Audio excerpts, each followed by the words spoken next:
그리스도인이라 일컬음을 받게 되었더라 라고 하는 제목을 가지고 하나님의 말씀을 전해드리고자 합니다. 우리가 잘 알고 있는 유명한 말이 있습니다. 너 자신을 알라 라고 하는 말입니다. 물론 이 말은 소크라테스가 한 말이다 라고 하는 사람이 있는 반면에 그렇지 않다 라고 하는 사람들도 있는 것을 보게 됩니다. 대부분 많은 사람들이 너 자신을 알라라고 말을 할 때에는 이 사실 자기 주제와 분수를 알지 못하고 날뛰는 사람을 일컬어서 이야기를 할 때에 너 자신을 알라라고 이렇게 표현을 하곤 합니다. 하지만 실제로는 그런 모습이 아니라는 것이죠.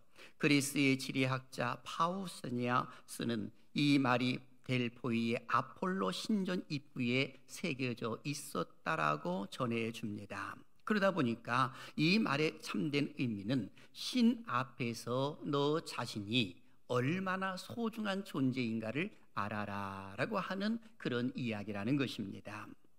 이 말의 의미를 좀 더 우리가 생각해 보게 되면 이는 자기 자신의 정체성을 찾아가라라고 하는 의미가 아닐까라는 생각을 해보게 됩니다. 우리가 살아가면서 내가 누구인가라고 하는 자기의 정체성을 찾는다고 하는 것은 참으로 중요합니다. 더욱이 우리 기독교인들에게 있어서 자기의 정체성을 확인하고 살아가고 있으면 그야말로 내 믿음을 견고하게 할 수도 있고 어떤 경우는 흔들리는 믿음의 기둥을 다시 굳건하게 세울 수 있는 모습이기도 한 것입니다. 하지만 예수 그리스도가 아닌 세상의 물질이나 권력이나 아니면 눈에 보이는 어떤 것을 믿고 의지해 나갔을 때에 그것은 항상 움직이기 때문에 그 정체성을 바르게 정립할 수 없고 힘든 일이 다가왔을 때는 어김없이 무너져 내리는 그런 모습들이 있는 것을 보게 됩니다. 그렇다면 우리 기독교인들은 과연 누구냐라고 했을 때에 그리스도인이라고 이렇게 표현할 수가 있는 것입니다.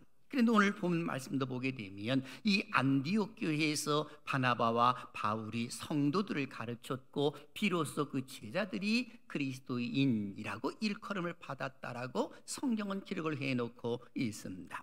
먼저 우리는 26절을 같이 읽어봅니다. 시작. 만남에 안디옥에 데리고 와서 둘이 교회에 1년간 모여 있어 큰 무리를 가르쳤고 제자들이 안디옥에서 비로소 그리스도인이라 일컬음을 받게 되었더라. 아멘. 여기 보면 만남에라고 이렇게 표현되어 있는데 이 말의 의미는 사울이라고 하는 청년 바울이 예수 그리스도를 만나 변화되었다는 이야기를 이 바나바가 들었던 것입니다. 그래서 이 바나바는 이 다소에 있는 이 사도 바울을 이 초빙을 해서 그리고 안디옥에서 하나님 말씀을 가르쳤던 것입니다. 그러다 보니까 1년간 모여서 큰 무리를 가르쳤다라고 성경은 기록을 해놓고 있습니다. 그때의 제자들이 비로소 이제 그리스도인이다라고 일컬음을 받았다라고 기록을 해놓고 있습니다.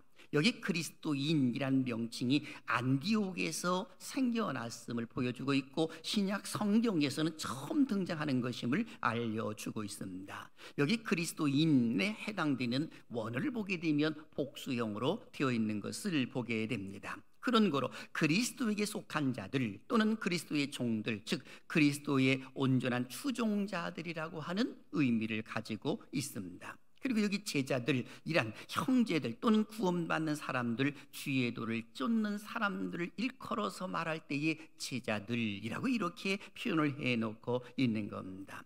본래 기독교인의 별명은 예수님이 나사렛에서 성장했기 때문에 나사렛인 하면서 사도행전 24장 5절 보게 되면 그렇게 불리어졌고 사도행전 10장 11절 보게 되면 갈릴리 사람이라고도 부르기도 했습니다. 그리고 초대교회 때는 성도라고도 불렀고 또 더 나아가서는 형제라고도 이렇게 불리었던 것을 보게 됩니다. 그러면서 이제 이 안디옥 교회에서는 비로소 그리스도인이라고 이렇게 불려지는 그런 모습들이 일어났더라라고 하는 것입니다. 저는 이 말씀을 주제로 해서 세 가지 질문을 통해 말씀을 전해드리고자 합니다. 첫째, 그리스도인의 삶은 어떠했을까? 특별히 안디옥 교회 교인들의 삶, 그리스도인의 삶은 어떠했을까라고 하는 것을 살펴볼 것입니다. 그리고 둘째, 그리스도인들의 삶을 통해서 나타난 결과는 과연 무엇이었을까? 그리고 셋째, 그리스도인으로서의 나의 남은 인생, 우리의 남은 인생은 어떻게 사는 것이 옳을까라고 하는 것에 대하여서 말씀을 전해드리고자 하는 것입니다. 사실 세상에서 수많은 그리스도인들이 있음을 보게 됩니다. 무엇보다도 2022년 기준으로 전 세계의 기독교 인구는 약 25억 6천만 명으로 집계되며 세계 인구의 무려 32%가량을 차지하고 있다라고 말합니다. 이는 불교, 이슬람 등 전 세계 모든 종교를 통틀어서 가장 많은 숫자를 기록한 것으로 알려져 있습니다. 우리나라의 경우도 지금은 조금 변화가 있지만 얼마 전까지만 해도 약 25%의 기독교인이 있었다는 그 사실을 부인할 사람들은 없을 것입니다. 그러다 보니까 이 우리나라의 교회 숫자도 참으로 많습니다. 한국종교연감에 의하게 되면 전국에 42,589개의 교회가 있는 것으로 밝혀져 있습니다. 그중 가장 많은 교회를 가지고 있는 교단이 우리 교단인 장로교 합동 측입니다. 약 15,000개가 있으니까 말이지요. 보수 신앙을 자랑하고 있는 우리 교단을 중심으로 해서, 그리고 한국 교회는 그야말로 지금도 하나님께서 촛대를 옮기시지 아니하시고 주목하시는 계기가 되는 그 모습이 아닐까라고 하는 개인적인 생각을 갖고 있습니다. 2000년 전에 자그마하게 시작됐던 이 복음의 확산이 지금은 전 세계 열방을 향하여 나가는 복음의 확산이 일어났던 것입니다. 그런 거로 인류 역사상 최초의 교회, 신약교회가 어디냐라고 말했을 때는 바로 예루살렘 교회입니다. 그리고 두 번째로 세워진 교회가 바로 오늘 본문에 나와 있는 이 시리아에 속해 있는 이 안디옥 교회입니다. 이방인 교회라고도 표현을 할 수가 있을 듯합니다. 본래 안디옥은 시리아의 수도였고 로마 시대 세계 3대 도시 중에 하나였습니다. 당시 인구 50만 명 정도 되었고 로마와 알렉산드리아 다음으로 유명한 도시였습니다. 그래서 아름다운 도시라고 해서 안디옥을 가리켜 아시아의 눈이라고 했고, 동쪽의 여왕이요 황금의 도시 안디옥이라고도 이렇게 표현을 하고 불려졌습니다.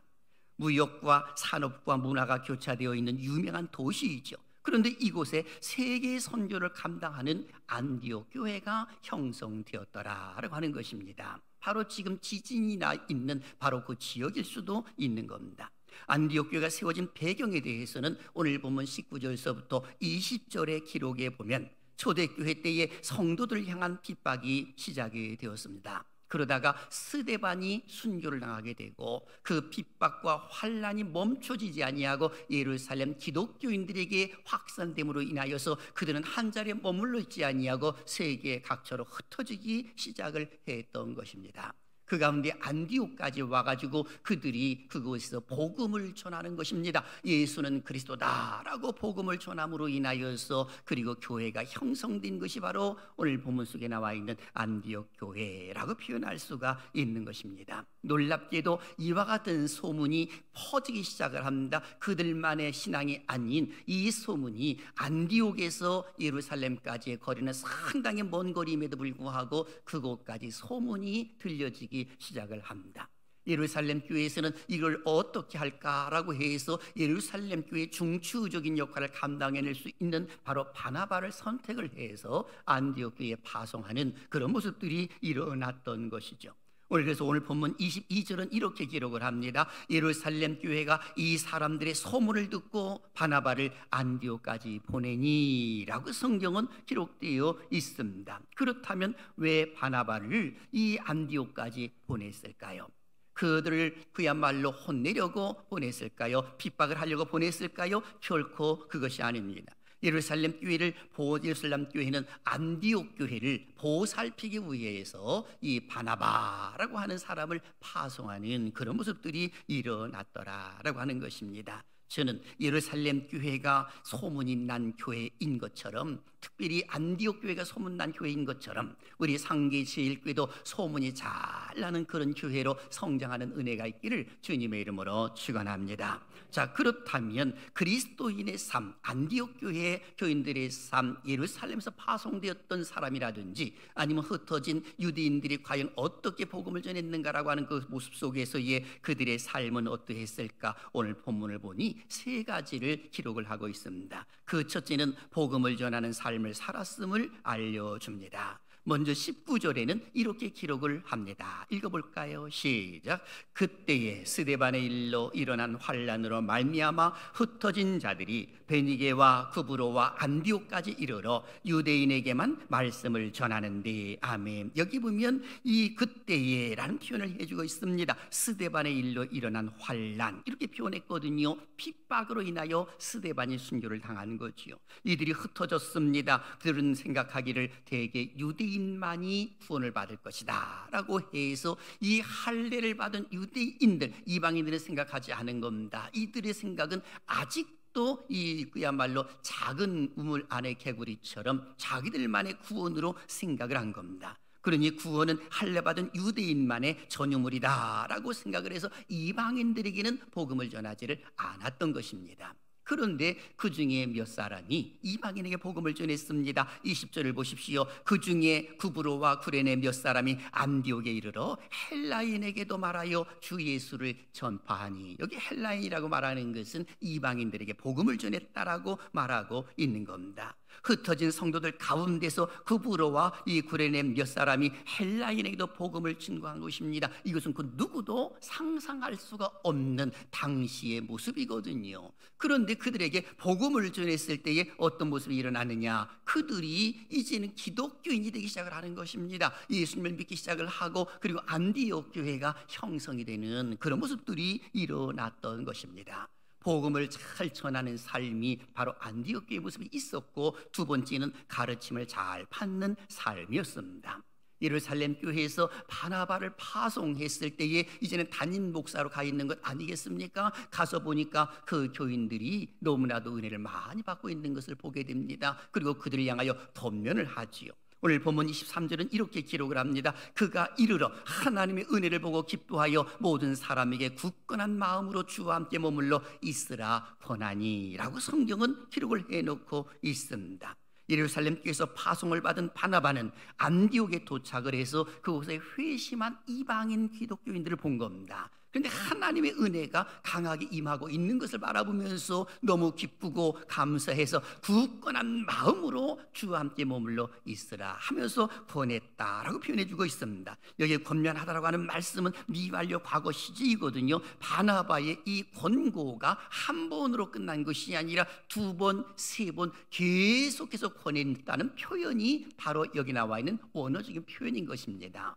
그런데 이렇게 계속해서 권한다고 한다면 여러분, 똑같은 말도 같이 계속 듣다 보게 되면 싫잖아요. 짜증이 나거든요. 왜 똑같은 말을 또 하냐라고 하면서 실증을 낼 수 있을 듯한데, 이 안디옥 교회 기독교인들은 그것을 아멘 아멘 하면서 잘 받았던 것입니다. 심지어는 이 바나바와 바울이 1년 동안 그들을 가르쳤을 때에 그들의 그 말씀도 얼마나 잘 받아들였는지 그 제자를 향하여 그리스도인이라고 일컬음까지 받는 그런 모습들이 일어났더라라고 말할 수가 있는 것입니다. 그러면 왜 바나바는 이렇게 끊임없이 권면을 했을까요? 그 이유가 있는 겁니다. 앞으로 닥칠 환난 때문에 그런 것이거든요. 유대 기독교인들뿐만이 아니라 이제 이방인들에 이르기까지 환난이 올 것을 미리 알고, 그리고 권하고 또 권하는, 그래서 굳건한 믿음으로 흔들리지 말아라 라고 이렇게 강조를 했던 것입니다. 그리고 세 번째, 이 안디옥 교회가 참으로 좋은 점이 뭐냐 했을 때에 구조하는 삶이었습니다. 오늘 27절서부터 28절의 기록을 보게 되면 선지자들이 예루살렘에서 안디옥에 이르게 됩니다. 그때 아가보라고 하는 사람이 예루살렘으로 또 보냄받은 선지자들 가운데 한 사람이었습니다. 그런데 그는 성령의 감화를 받아서 예언을 합니다. 그 예언은 흉년이 들 것이라는 겁니다. 그런데 그 흉년이 될 것이라는 예언이 언제 성취가 되었느냐? 글라우디오 때에 성취가 되었다는 그 사실을 기록을 해놓고 있습니다. 누가는 이 흉년이 들었다고 하는 것에 초점을 맞추는 것이 아니라 흉년이 들었을 때에 이 안디옥 교회의 그 태도가 무엇인가라고 하는 것에 초점을 맞추어서 기록을 해놓고 있습니다. 이때에 이방 교회인 수리아의 안디옥에서 예루살렘 교회의 이 어려움을 도울 수 있었다는 것입니다. 바로 그것이 29절부터 30절에 기록되어 있습니다. 읽어볼까요? 시작. 제자들이 각각 그 힘대로 유대에 사는 형제들에게 부조를 보내기로 작정하고 이를 실행하여 바나바와 사울의 손으로 장로들에게 보내니라. 아멘. 여기 이 말씀 보게 되면 부조를 보냈다라고 성경은 기록을 해놓고 있습니다. 유대에 사는 형제들에게 부조를 보내기로 작정하고 하면서 이를 실행했다라고 기록합니다. 여기 부조라고 하는 말을 보게 되면 헬라어로 디아코노스라는 표현을 썼습니다. 이 디아코노스라는 표현을 쓸 때는 시중 또는 봉사를 의미합니다. 그러니까 이들은 굳이 하는 일을 행할 때에 내게 남은 것을 가지고 그냥 적선하는 식으로 던져주는 그런 모습이 아니라 이것은 바로 이 그야말로 종이 주인에게 시중을 들듯, 그리고 고통당하는 자가 그 모든 문제에서 해결함을 받을 수 있도록 이것을 바로 표현해주고 있는 것이 디아코노스예요. 그런데 그걸 쓰면서 이들은 힘을 다해서 예루살렘 교회를 돕기를 원했더라 라고 이렇게 표현을 해주고 있습니다. 교회를 위해서 부조하기로 작정을 했고 그들은 실행에 옮긴 것이지요. 가만히 작정하고 기다린 것이 아니라 적극적으로 움직였다라고 기록을 해놓고 있는 겁니다. 각자의 능력에 따라 최선을 다했다고 표현할 수가 있을 것입니다. 왜 그렇게 했을까요? 바로 복음의 빚진 자들로 사랑을 베풀어야 할 것임을 알고 있었기 때문에 그런 것이고, 교회의 한 지체임을 서로가 알았기 때문에 그런 것입니다. 그렇습니다. 초기 그리스도인들의 삶은 복음을 전하는 삶을 살았으며 사도들의 가르침을 잘 받았고, 그리고 예루살렘 교회가 어려움을 당했을 때에 그들은 구조를 해주는 것을 아까워하지를 않았더라라고 표현할 수가 있는 겁니다. 이것이 기독교인의 초대 모습이었습니다. 그것뿐만이 아닙니다. 우리가 잘 알고 있는 것처럼 사도행전 2장을 보게 되면 마가의 다락방에 성령의 강한 역사가 일어나지 않았겠습니까? 사도들이 나가서 예수는 그리스도라고 복음을 전했을 때에 수많은 사람들이 기독교화 되잖아요. 기독교인들이 됨으로 인하여서 각자가 모이기에 힘쓰고 자기의 것을 여기지 아니하고 사도들 앞에 내놓는 모습이 사도행전 2장 43절서부터 47절까지 잘 기록되어 있는 것을 보게 됩니다. 함께 통행하는 모습이 일어났던 것이죠. 성전에 모이게 힘썼고 떡을 떼며 순전한 마음으로 음식을 먹었고 하나님을 찬미하는 그런 모습이 있었을 때에 온 백성들이 그들을 칭송하였더라 라고 성경은 기록을 해놓고 있습니다. 바로 이것이 초대 기독교인들의 삶이었습니다.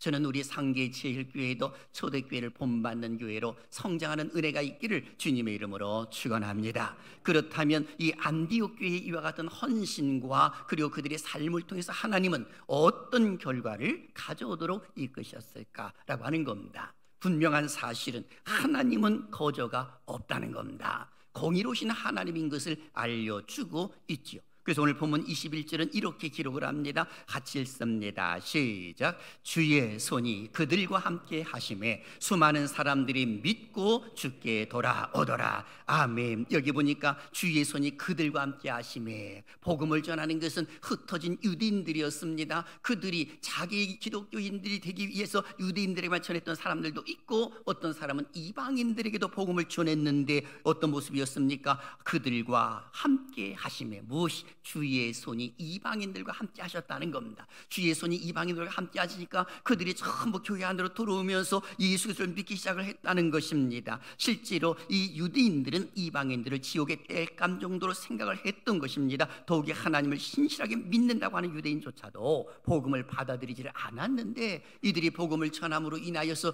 그들이 이제는 예수 그리스도를 믿는 놀라운 역사가 일어났던 것이죠. 당시 헬라인들 하게 되면 자부심이 강했습니다. 헬라인은 그야말로 철학을 잘 알고 있는 사람들 아니겠습니까? 지식을 가지고 있는 사람들입니다. 그런데 그들은 십자가를 미련한 것으로 보았고요, 십자가를 수치스러운 것으로 여겼던 사람들이 헬라인들입니다. 그런데 그들에게 예수는 그리스도다라고 복음을 전했을 때에 그들이 기독교인이 되면 그런 모습이 일어나는 겁니다. 어떻게 이거 가능할까요? 주의 손이 그들과 함께 하셨기 때문에 그런 겁니다.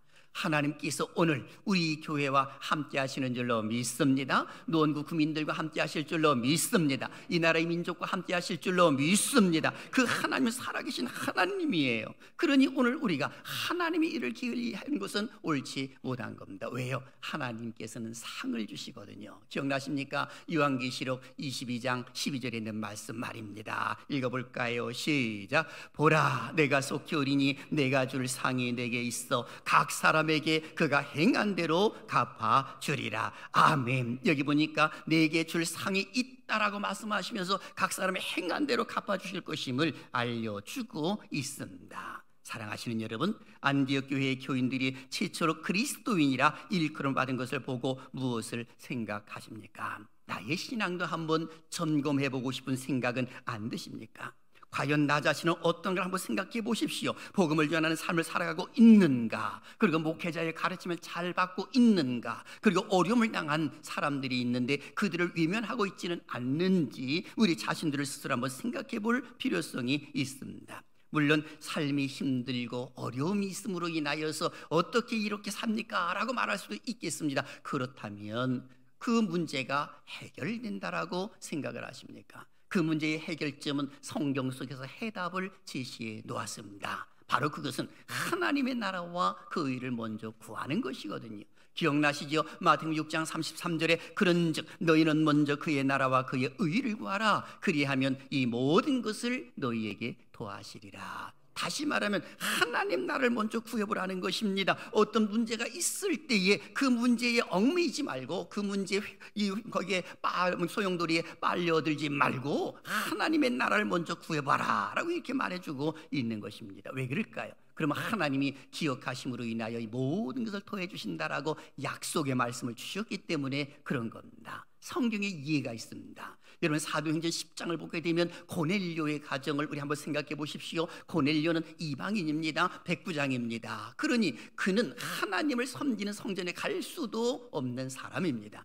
그런데 그가 하나님을 경외했습니다. 백성을 구제하는 일에 그리고 그들을 이 보살피는 일에 게을리하지를 않았을 때 하나님은 그 고넬료를 기억해 줬다라고 성경은 기록을 합니다. 사도행전 10장 2절을 보십시오. 그가 경건하여 온 집안과 더불어 하나님을 경외하며 백성을 많이 구제하고 하나님께 항상 기도하더니 라고 이렇게 기록이 되어 있습니다. 그런데 하나님은 이 모습을 전부 다가 살펴보고 계셨던 것입니다. 그러면서 고넬료에게 베드로를 청하라 라고 해서 베드로가 이곳까지 와서 이 고넬료의 집에 도착을 했을 때 고넬료는 많은 식구들과 함께 베드로가 오자마자 큰 절을 하잖아요. 그랬을 때 베드로가 일어나십시오, 나도 사람입니다 라고 하면서 그들에게 말씀을 전했을 때에 성령의 강한 능력이 임하고 그들에게 세례를 줌으로 인하여 온 가족이 구원받는 하나님의 역사가 일어났던 것을 보게 됩니다. 이방인이라 하더라도 하나님이 이렇게 기억해 주시는데 하물며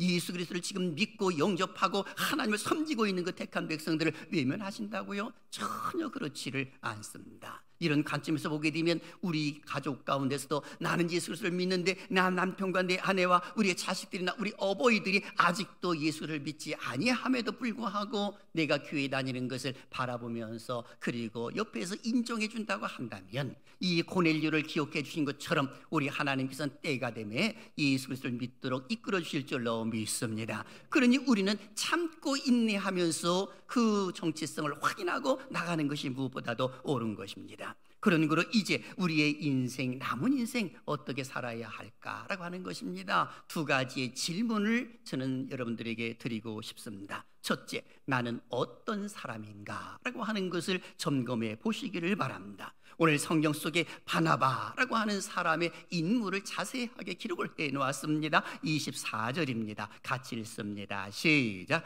바나바는 착한 사람이요 성령과 믿음이 충만한 사람이라 이에 큰 무리가 주께 더하여 지더라. 아멘. 여기 보니까 바나바는 착한 사람이라고 기록하고 있습니다. 성령이 충만한 사람, 믿음이 충만한 사람이라고 이렇게 표현을 해놓고 있습니다. 한마디로 말하면 인격이 된 사람이다, 이렇게 표현할 수가 있는 겁니다. 여기에 바나바라고 하는 이름이 있습니다. 바나바를 빼고 자기 자신의 이름을 넣고 한번 큰 소리로 읽어봅니다. 다 같이 시작. 이장현은 착한 사람이요 성령과 믿음이 충만한 사람이라 이에 큰 무리가 주께 더하여 지더라. 아멘. 여기 보니까 착한 사람이요 성령이 충만하고 믿음이 충만한 사람, 이렇게 말할 수가 있는 겁니다. 그러니 바나바는 그야말로 인격이 된 사람이기 때문에 그는 사람을 키운 일에도 게을리하지를 않았습니다. 그러니까 다소에 머물러 있는 이 그야말로 이 사울이라고 하는 바울을 찾아가서 함께 동역하자라고 하면서 안디옥 교회까지 오잖아요. 여러분 비교를 한번 해보십시오. 이 바나바는 성령이 충만하고 믿음이 충만한 사람이고 예루살렘 교회에서도 중추적인 역할을 감당했던 사람입니다. 그 사람이 안디옥 교회 담임 목사로 있습니다. 그런데 이 직접 담임 목사가 가서 이 사울이라고 하는 청년 바울을 데리고 오는 겁니다. 영적으로 보나 아니면 모든 걸로 봐도 부족한 부분이 많지요. 이 사도 바울은 초신자일 수도 있는 겁니다. 그런데도 그를 잘 키우면서 함께 하나님 말씀을 그야말로 백성들을 가르칩니다. 성도들을 가르친 것이죠. 나중에는 이 사울이라고 하는 바울이 잘 성장함으로 인하여서 바나바를 능가합니다. 어떻게 그게 가능했을까요? 바나바가 옆에서 도왔기 때문에 그런 겁니다. 한마디로 말하게 되면 청출어람의 삶이에요. 스승보다 제자가 나은 모습, 그리고 후배가 선배보다 나은 모습, 바로 이것이거든요. 되게 많은 사람들은 후배나 아니면 그 제자가 스승보다 더하게 되면 질투를 하고 화를 내고 그런 모습이 있는데, 절대로 그렇게 해가지고는 교회가 성장할 수도 없고 하나님 나라가 이어질 수도 없는 겁니다. 잘하고 힘있고 뭔가 있으면 키우려고 노력을 하는 모습이 있는 것이지, 그렇게 해야 교회도 좋은 모습이 나오는 것 아니겠습니까? 그런데 바나바가 바로 그런 모습이었다는 겁니다. 그러니 사도 바울이 잘 성장하는 그런 모습이 나오므로 선교 여행을 갔을 때도 처음에는 바나바와 바울이 나오지만 나중에는 바울과 바나바 하면서 바나바는 뒤쪽으로 물러가고 그리고 바울을 앞세우면서 선교를 잘하도록 옆에서 돕는 그런 모습들이 일어났던 것 아니겠습니까? 그런 거로 오늘 우리들도 나는 어떠한 사람인가 라고 했을 때에 일꾼을 키우는 사람으로서의 인격이 되어 있는 사람이 되어야 하는 것입니다. 그런 거로 우리는 스스로 점검해 보아야 됩니다. 나의 장점이 무엇이고 단점이 무엇인지 집에 가셔서 백지에다 한번 적어보시길 바랍니다. 나의 장점 10가지를 적으시고 나의 단점 10가지를 적어보시길 바랍니다. 그리고 그 단점을 어떻게 이것을 극복할 것인가 라고 하는 것을 생각해보고 기도하시고, 그리고 나의 장점을 하나님 앞에 기도하심으로 극대화를 한번 시켜보시기를 바랍니다. 그러면 우리는 하나님께서 기뻐하시는 인격자가 될 줄로 믿습니다. 하나님 쓰시는 사람들은 공부를 많이 했다고 해서, 그 사람이 무슨 실력이 있고 능력이 있다고 해서 그 사람을 쓰는 것이 아니라 인격이 형성되었을 때 하나님은 비로소 쓰십니다. 예컨대 모세를 보십시오. 모세는 그야말로 이 바로의 궁전에서 40년 동안 학문을 배웠습니다. 무술을 배웠습니다. 얼마나 익숙하겠습니까? 그런데 하나님이 그 모세를 쓰십니까? 안 씁니다. 40년 동안을 광야로 내모시더니 그야말로 인격을 만드시고 난 이후 불꽃 가운데 하나님 나타나셔서 모세야 모세야 부르시면서 그리고 내 백성을 이끌어내라고 그에게 소명을 주시는 그런 모습이 나오지 않습니까? 40년 전에는 내가 할 수 있다라고 생각을 했지만 이제는 나는 할 수 없다라고 말합니다. 이것이 인격자예요. 내 힘이 안 된다는 거지요. 그러니까 하나님의 능력을 보여주시지 않습니까? 그래서 10가지 지향을 내리면서 이스라엘 백성을 이끌어낸 민족의 영도자가 되는 그런 모습들이 일어났던 것입니다. 그런 거로 우리는 나 자신이 누구인가를 잘 아는 것이 중요하죠. 두 번째는 나의 삶은 누구를 위한 삶인가라고 하는 것입니다. 오늘 그리스도인이라고 말했을 때에 이 사람들은 오직 그리스도만을 위해서 사는 사람들을 일컬어 말해주고 있는 겁니다. 바나바는 오직 예수 그리스도만을 위한 삶을 살았기 때문에 자기가 가지고 있었던 재산도 다 내놓는 그런 모습들이 일어났던 것 아니겠습니까? 사도 바울도 오직 예수 그리스도를 위한 삶을 살았습니다. 평신도로서 최초의 순교자인 스데반도 역시 예수 그리스도만을 위해 살다가 순교를 당했던 것입니다. 사도 바울은 자신의 삶을 이렇게 고백을 한 바가 있습니다. 우리의 고백으로 하고 한번 읽어볼까요? 로마서 14장 8절입니다. 시작. 우리가 살아도 주를 위하여 살고 죽어도 주를 위하여 죽나니 그러므로 사나 죽으나 우리가 주의 것이로다. 아멘. 얼마나 멋있는 삶이었습니까? 살아도 주를 위해 살고 죽어도 주를 위해 죽겠다라고 고백하였던 것이 사도 바울의 고백입니다. 결국에 그는 순교당하는 순간까지 예수 그리스도의 복음을 증거하는 삶을 살았던 것을 보게 됩니다. 그렇습니다. 우리의 남은 인생, 나는 어떠한 사람인가 라고 했을 때 인격이 되어 있는 사람이 되어야 하고, 그리고 주님만을 위한 삶을 사는 사람들이 되어야 하는 것을 오늘 강조해 주고 있는 것입니다. 왜 이렇게 살아야 합니까? 바로 내가 죽고 난 이후에 모든 것이 남기 때문에 그런 겁니다. 생명록에 기록이 될 것이고 행위록에 기록이 될 것이기 때문에 그런 것입니다. 이런 이야기가 있습니다. 로마의 황제 트라우스를 보필한 신하 중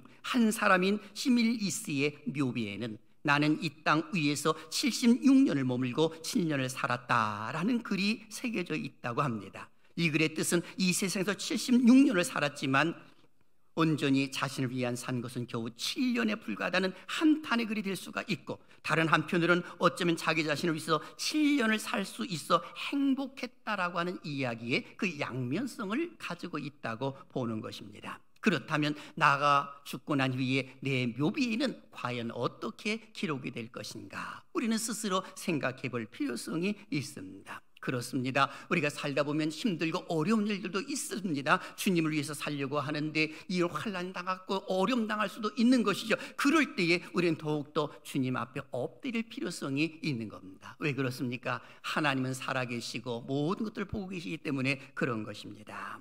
그 예수 그리스도의 이름으로 우리는 승리하게 될 줄로 믿습니다. 이런 이야기가 있습니다. 33세의 여자가 유방암이 걸렸습니다. 양쪽 유방을 다 절개했습니다.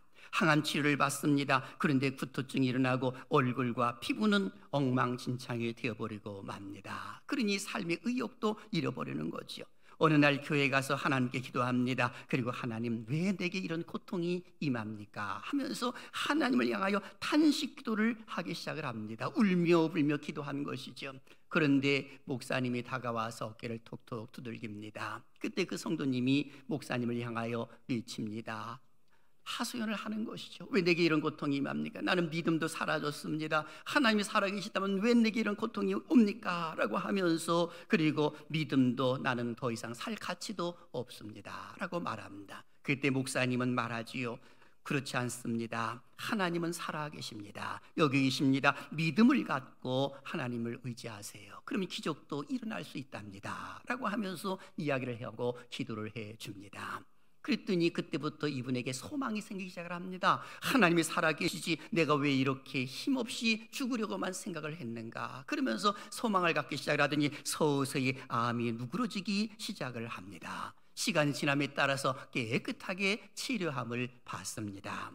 그는 하나님의 복으로 내가 치료를 받았다라고 하는 것을 믿음으로 고백을 하면서 희망미용이라고 하는 회사를 차려서 절망에 처한 암 환자를 돕고 선교하고 후원하는 일에 열중한다고 하는 그 간증의 글을 읽어본 바가 있습니다. 기억하십시오. 하나님을 믿고 의지하게 되면 하나님께서 치료해 주실 자 치료해 주실 줄로 믿습니다. 은혜 주실 자 은혜 주실 줄로 믿습니다. 걱정할 이유가 없는 것이죠. 사랑하시는 여러분, 하나님께서 우리 상계의 지름길을 세워주셨습니다. 우리는 그 안에 구성원으로서 그리스도인임을 잊지 말아야 하는 것입니다. 그런 거로 우리는 항상 예수 그리스도 안에 내가 머물러 있고 예수 그리스도께 붙어 있다는 그 사실을 절대로 잊어서는 안 됩니다. 그러면 좋은 열매를 맺을 것입니다. 예수님이 말씀하셨지요. 요한복음 15장 5절의 말씀 말입니다. 결론적으로 읽어볼까요? 시작.